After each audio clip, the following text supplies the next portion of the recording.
സൗമ്യ വധക്കേസിൽ ജസ്റ്റിസ് മാർക്കണ്ഡേയ കട്ജുവിന്റെ സഹായം തേടി ADGP ബി സന്ധ്യ. മാർക്കണ്ഡേയ കട്ജുവിന്റെ വീട്ടിലെത്തിയ സന്ധ്യ 1 മണിക്കൂറോളം കൂടിക്കാഴ്ച നടത്തി. കൂടിക്കാഴ്ചയിൽ സൗമ്യ കേസ് വിചാരണ കോടതി ജഡ്ജി കെ രവീന്ദ്രബാബുവും പങ്കെടുത്തു. സൗമ്യ വധക്കേസിലെ സുപ്രീം കോടതി സ്റ്റാൻഡിംഗ് കൗൺസിലിനെ അറിയിക്കാതെയാണ് കൂടിക്കാഴ്ച നടത്തിയത്.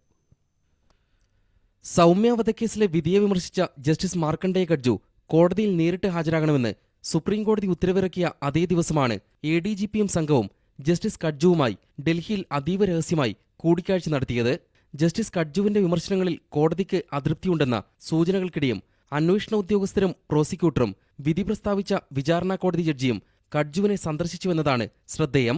പുനഃപരിശോധനാ ഹർജിയിൽ വാദം കേൾക്കുന്നതിനിടയിൽ അന്വേഷണ സംഘത്തിനും പ്രോസിക്യൂഷനും പറ്റിയ ഗുരുതരമായ വീഴ്ചകൾ ജസ്റ്റിസ് രഞ്ജൻ ഗൊഗോയുടെ അധ്യക്ഷതയിലുള്ള ബെഞ്ച് ചൂണ്ടിക്കാട്ടിയിരുന്നു. ഗോവിന്ദചാമിയുടെയും പോസ്റ്റ്മോർട്ടം ചെയ്ത ഡോക്ടറുടെയും മൊഴികൾ മജിസ്ട്രേറ്റിന് മുന്നിൽ രേഖപ്പെടുത്താത്തത് അന്വേഷണ സംഘത്തിന്റെ അലംഭാവമാണെന്നായിരുന്നു കോടതിയുടെ വിമർശനം.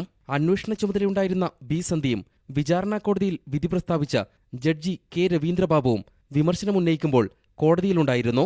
കോടതി നടപടികൾ പൂർത്തിയായതിനു ശേഷം ഇവർ ജസ്റ്റിസ് കട്ജുവിന്റെ വീട്ടിലെത്തി. സൗമ്യ വധക്കേസിലെ സുപ്രീം കോടതി സ്റ്റാൻഡിംഗ് കൗൺസിൽ നിഷേ രാജൻ ശങ്കറിനെ ഒഴിവാക്കിയായിരുന്നു കൂടിക്കാഴ്ച. കൂടിക്കാഴ്ചയിൽ സന്ധ്യ സഹായം അഭ്യർത്ഥിച്ചെങ്കിലും രേഖാമൂലം സർക്കാർ ആവശ്യപ്പെട്ടാൽ നിയമോപദേശം നൽകാമെന്ന് ജസ്റ്റിസ് കട്ജു ഉറപ്പു നൽകി. ഭരണഘടനാപരമായ തടസ്സമില്ലെങ്കിൽ സൗമ്യ കേസിൽ ഹാജരാകാമെന്ന് ജസ്റ്റിസ് മാർക്കണ്ഡേയ കട്ജു ഇന്നലെ അറിയിച്ചിരുന്നു. വിധി പ്രസ്താവിച്ച വിചാരണ കോടതി ജഡ്ജിയടക്കം പ്രോസിക്യൂഷനൊപ്പം ചർച്ചയിൽ പങ്കെടുത്തുവെന്നത് പതിവില്ലാത്ത നടപടിയാണ്. ഇതിനെ സുപ്രീം കോടതി എങ്ങനെ ഉൾക്കൊള്ളുമെന്നത് നിർണായകമാകും. M Unnikrishnan, news 18, Delhi.